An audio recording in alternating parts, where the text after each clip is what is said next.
Bonjour à tous, comment allez-vous aujourd'hui? Ceci est le premier d'une série que je vous propose pendant ce confinement. On verra bien le temps qu'il dure. Et chaque jour, je vais vous proposer une petite séquence très courte, le mot du jour, avec, je l'appelle mes piliers de sagesse et de lumière, où je partage simplement avec vous certains petits trucs qui m'aident à vivre, qui m'aident à être positif le plus possible, qui m'aident à regarder la lumière justement, à aller vers plus de bonheur dans ma vie finalement. Alors le premier mot aujourd'hui, c'est un mot tout simple, relativité.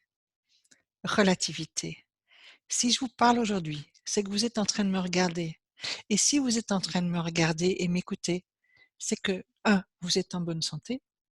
2, vous êtes dans un endroit relativement confortable. Bien sûr qu'il y a peut-être des enfants qui font du bruit derrière vous, peut-être qu'il y a d'autres personnes, et peut-être que vous êtes en kikini, mais en attendant, vous êtes là. Vous avez des oreilles pour entendre, vous avez, je l'espère pour vous, le mieux possible, vous avez des yeux pour voir, ou je l'espère pour vous, le mieux possible. Vous êtes assis le plus confortablement possible, vous êtes vivant. Nous sommes vivants. Je suis vivante. D'accord. Pensez aux gens qui n'ont pas cette chance, qui n'ont pas d'ordinateur, qui n'ont pas l'argent d'être sur LinkedIn ou sur Facebook, qui n'ont pas l'argent de pouvoir avoir un équipement correct, qui n'ont pas l'occasion de peut-être manger ou simplement de voir, d'écouter, enfin bref. Je me souviens, c'était en 1995, en janvier, et j'étais invitée par la Fondation Damien, que les Français connaissent aussi sous la Fondation Follereau. À ce moment, c'était Damien Naxy en Belgique. À l'époque, j'écrivais encore, j'avais une rubrique pour le Vif l'Express. Et j'écrivais chaque semaine dans une rubrique stratégie. La fondation m'avait proposé de les accompagner en Inde. Et j'avais accepté avec beaucoup d'enthousiasme. Et nous étions là, il y avait Michou Verlaine qui s'occupait du journal Knack et moi pour le Vif. Et la fondation nous avait proposé de les accompagner sur le terrain à Bombay.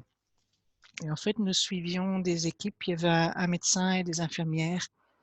Alors, nous avons vécu pendant 6 jours, en fait, dans une petite auberge qui était à côté des slums, ce qu'on appelle les slums de Bombay. Ce sont des bidonvilles.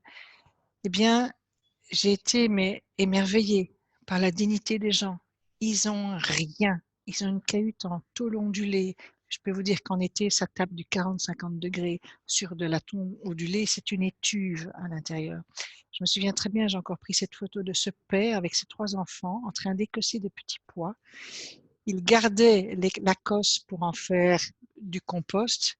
Il cuisait ou de la soupe. Il cuisait les petits pois qui étaient leur repas présenté dans une sauce au curry, comme ils ont le secret de le faire. Mais aussi, s'il utilisait un cache-pot, j'avais vu que sur l'appui de fenêtre, ils avaient réussi à faire un petit appui de fenêtre. Le cache-pot, la boîte de conserve était devenue un cache-pot. Donc même à la limite, il gardait un petit pois pour le faire pousser pour la fois suivante.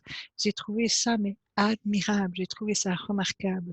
Alors pour le moment, avec le Covid, je ne sais pas si vous avez vu comme moi, mais il y a des tas de morceaux de créativité qui sont en train de sortir. Pour moi, j'ai entendu une chanson Corona qui était extraordinaire hier.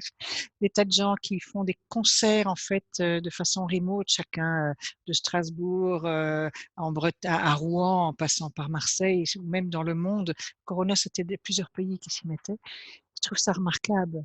Simplement, donc ce petit mot d'aujourd'hui, c'est relativité. Je vous invite à simplement placer les choses. Il y a quelques heures, j'ai coaché une personne qui est venue avec un problème qui était énorme. C'était, elle devait faire un tableau, un listing, etc. Je l'ai confrontée gentiment. J'ai dit, attends, est-ce que tu te rends compte que tu as de la chance d'avoir un travail? Est-ce que tu as la chance que tu es avec ta famille, tout le monde est autour de toi, tu es en bonne santé? Alors que je viens de lire aujourd'hui qu'il y avait un gamin de 12 ans qui était mort en Belgique aujourd'hui.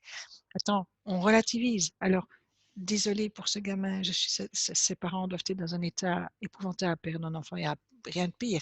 Mais ça nous donne l'obligation de regarder ce que nous avons, l'obligation morale vis-à-vis de ces gens qui n'ont pas toute cette chance de regarder ce que nous avons déjà. Et c'est pour ça que le mot relativité est tellement important. Je me souviens, ma mère me disait toujours, il y aura toujours quelqu'un de plus beau, plus riche, plus intelligent que toi, est moins beau, moins riche, moins intelligent que toi. Mais c'est vrai, bon Dieu, c'est vrai. Alors prenons ce qu'on a et gardons ce mot de la journée, relativité, avec amour pour vous. Je vous souhaite la meilleure journée relative possible.